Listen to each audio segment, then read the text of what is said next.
Hey family, it's Amber back with Casa de Calderon. Today we're making homemade pizza. I made one yesterday for dinner.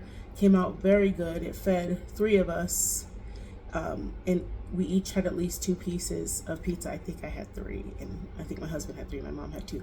But anyway, it came out so good. I wanted to show you what I'm using because I have this leftover, this tomato basil marinara sauce from Trader Joe's.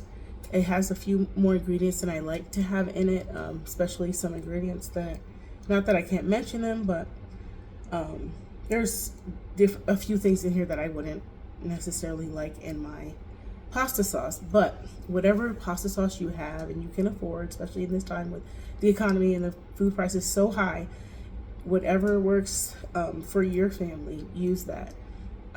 Like I said, this is leftover sauce that I had, and I had some things in the refrigerator. Plus, I knew I had some yeast in my cupboard, and I could just throw together a really quick pizza with the ingredients that I had. I think we only had to pick up pepperoni.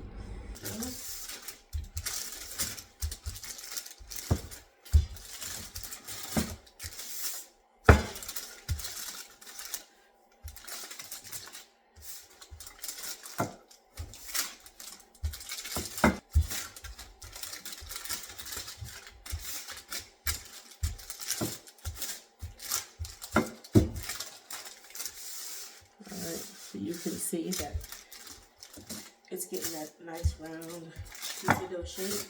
And right now, this would be a little too thick.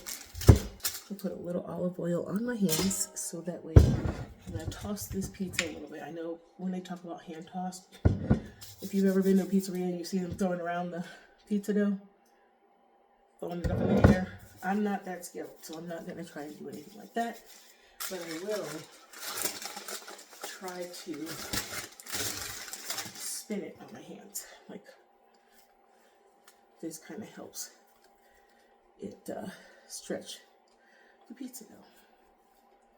So I just stretch it out again a little bit on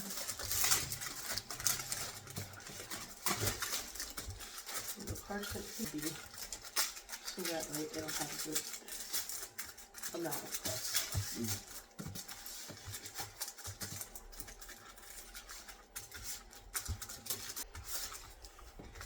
It doesn't take very long to make a homemade pizza, and you get to control the ingredients that are in it, the flavor, whatever you want in it, and it's really inexpensive, really.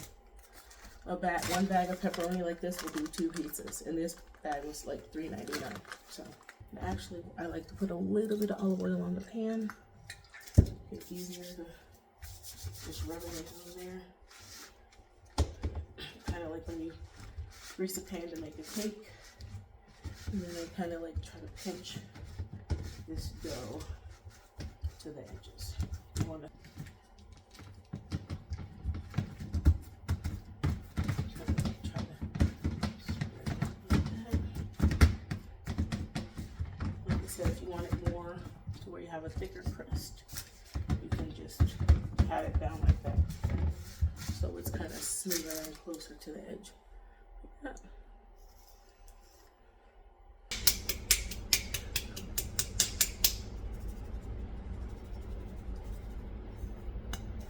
For pizza, do not add water to your sauce to get the rest of it out. It will make your pizza soggy. So just whatever sauce you can get out of it. That was about a jar that I used for yesterday and today for 2 really large pizzas.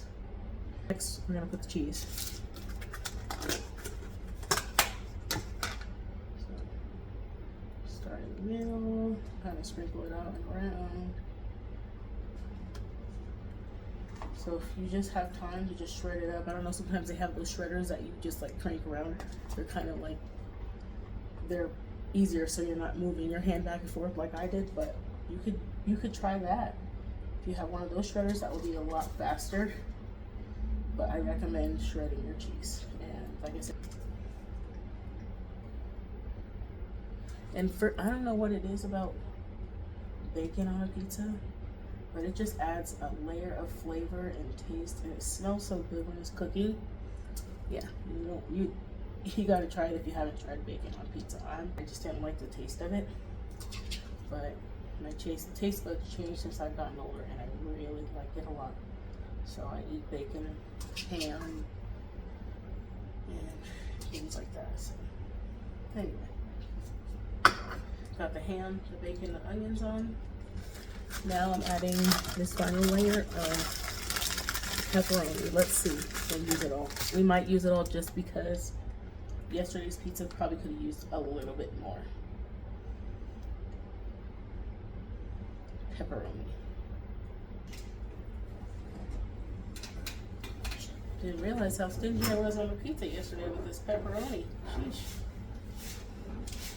The hubster. Because we are in New Mexico. Nuevo Mexico. We already brought out the jalapenos for me. So.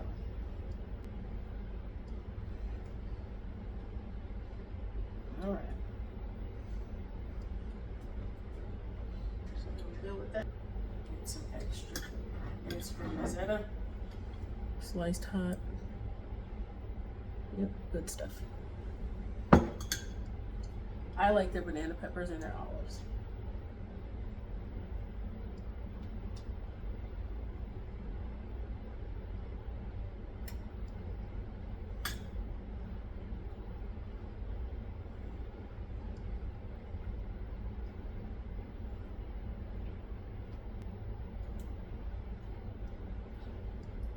Try not to get the juice on your pizza. It might make it soggy.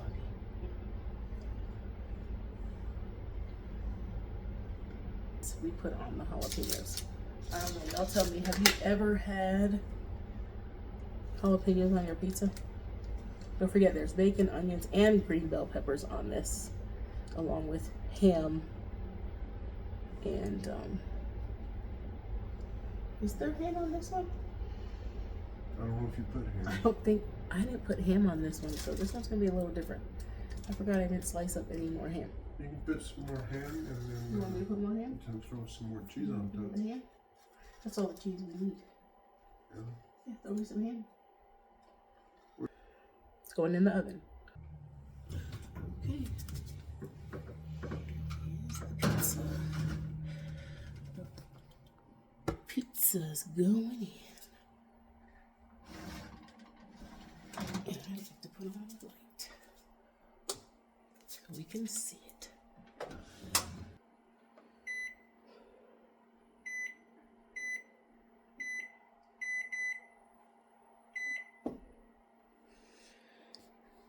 And we will check that pizza in about 15 minutes.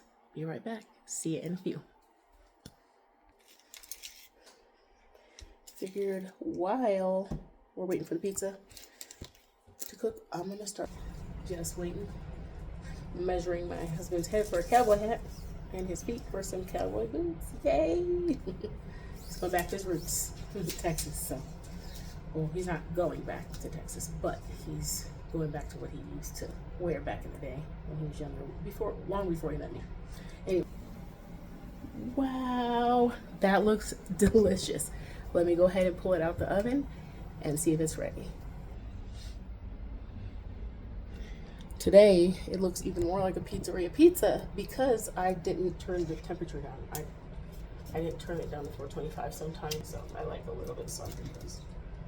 But some people, before I cut into it, so that cooling is gonna take probably about 10 minutes. Anyway, I hope that y'all enjoyed this YouTube video. Sorry that we've been gone and not been able to record video. We hope that you enjoyed our first video back all the time, because we're just basic everyday people, but you can be encouraged to step out there and try something. And my husband told me to hurry up. Anyway, I will let you guys go. Thank you guys for joining in at Casa de Calderon. We love you so much. We thank you, and we'll see y'all later. Love y'all. Bye-bye.